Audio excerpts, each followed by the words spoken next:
Imagine every single crop farm in the world is surrounded by an electric fence.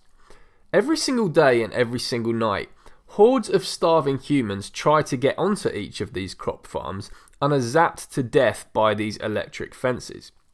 Imagine also in this world that humans are being farmed for their flesh on separate farms to these. On these human farms, humans are bred into existence, have their teeth clipped, have parts of their body cut off without anesthesia, are caged, and are even shipped across oceans to be slaughtered in other countries. The majority of humans in this world are cannibals and support the farming and killing of humans, giving arguments of taste, nutrition, culture, religion, nature, and legality to justify their decision to do so. There is, however, a small group of people on this planet who oppose this, called vegans.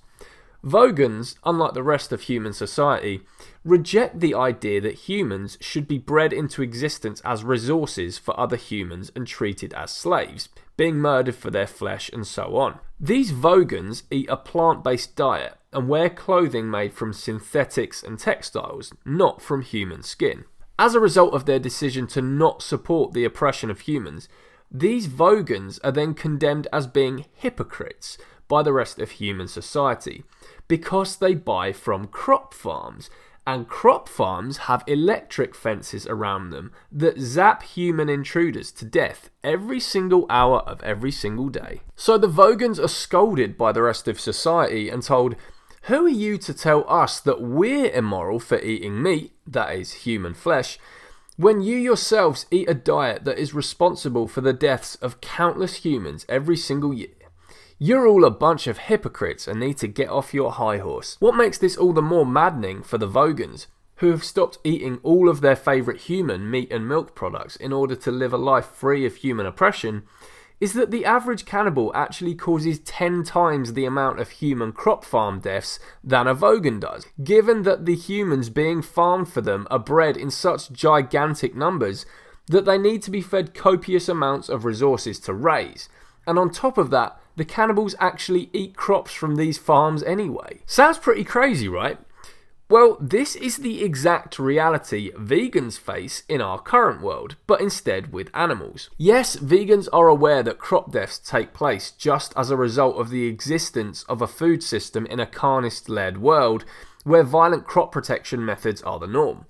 But it's totally unfair when carnists use crop deaths, though, as a way to derail the conversation about animal rights. What's particularly annoying as well about this crop deaths argument is that it actually appears to be a relatively new common anti-vegan argument. That's to say, before recently, people never really used this argument. It was always lions, protein, ancestors, and so on. The crop deaths argument actually appears to have become mainstream due to its popularisation by TV talking heads like Piers Morgan, whose only job is to deflect and make his guest feel like a hypocrite for even trying to create a better world. The significance of this then is that up until recently, many non-vegans weren't even aware that crop deaths take place. That's to say that even if veganism was perfect and literally zero animals died whatsoever in crop farming, non-vegans would still choose to abuse and torture animals through the obscenely violent, cruel and oppressive animal agriculture system, while vegans would not. So the argument that vegans are just as bad in their purchasing habits, as well as being statistically implausible, is just a total lie anyway. Because in a world where crop farming was perfect, non-vegans would still choose the violent option, purely for selfish reasons, as shown by the fact they never started using the crop deaths argument until recently, when it's become the #1 gotcha in the anti-vegan arsenal. A completely fake and disingenuous diatribe to derail the conversation about animal rights and make vegans feel hopeless and dejected for even trying to create a better world. So the next time you want to condemn a vegan about crop deaths, ask yourself, which side here truly has the altruistic intentions? And which side has the selfish and cruel intentions?